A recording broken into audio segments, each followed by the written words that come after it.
है ना। ये सारी परिभाषाएं जो है मैंने परिभाषा संहिता से ली हुई। तो अब आस्वादन की जब परिभाषा पढ़ते हैं तो आशा एवं रुचि सहित ग्रहण क्रिया ब्रह्मवश संवेदनाओं का जागृति पूर्वक मूल्यों का आस्वादन। ठीक है, ये परिभाषा है।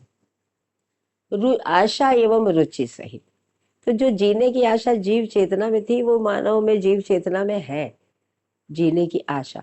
पर मानव में केवल जीने की आशा नहीं है, सुख पूर्वक जीने की आशा है, क्योंकि वो ज्ञानावस्था की इकाई है।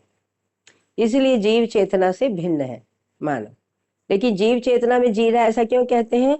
क्योंकि भी आहार निद्रा भय मैथुन और शब्द स्पर्श रूप रस गंध, यही तक ही मानव जाति गति कर पाई है। व्यक्तिगत रूप से कुछ लोग कर लिए होंगे गति, पारिवारिक रूप से भी कर लिए होंगे, लेकिन परंपरा में सूत्रित नहीं हो।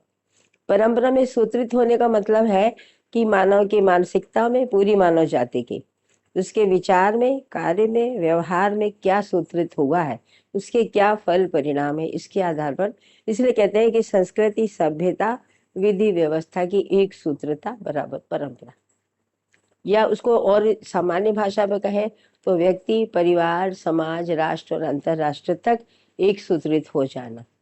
कि जैसा मानव परिवार में जी रहा, अभी भी ऐसे ही है ना, जैसा परिवार में जी रहा है वही, जैसे मानव ने नियम विरुद्ध उत्पादन किया तो धरती की जो भूमिका थी सूरज को ठंडा करने के संदर्भ में, उसमें बाधा पहुंच गई। तो अभी भी मानव परिवार में, ये परिवारों में ही स्वीकृतियां है ना नियम विरुद्ध उत्पादन की, फिर वो समाज में, फिर वो राजनीति में जाती है, क्योंकि राजनीति में जो मानव जाता है वो परिवार से ही निकल के जाता है, वो किसी परिवार का संतान ही होता है।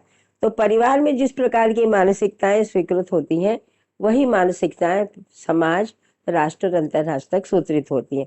इसलिए परिवार मूलक स्वराज व्यवस्था की बात यहाँ पर है कि यदि परिवार में माता पिता जागृति के स्रोत हो गए तो बच्चे जो है जिस प्रकार की मानसिकताओं से संपन्न होंगे।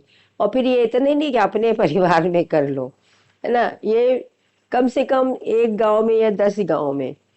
और ये कुछ हमारे कुछ थोड़े जिनको हम संबंधी मानते हैं उनकी बात नहीं हो रही, पूरी मानव जाति के साथ संबंध है, पूरी व्यवस्था के उस अर्थ में बात हो रही है। तो ये मेरा भाई ठीक हो जाए, मेरे बच्चे ठीक हो जाए, हम इसी में फंसे। यदि वो ठीक नहीं हो रहे हैं तो हम आगे गति ही नहीं कर रहे हैं, है ना।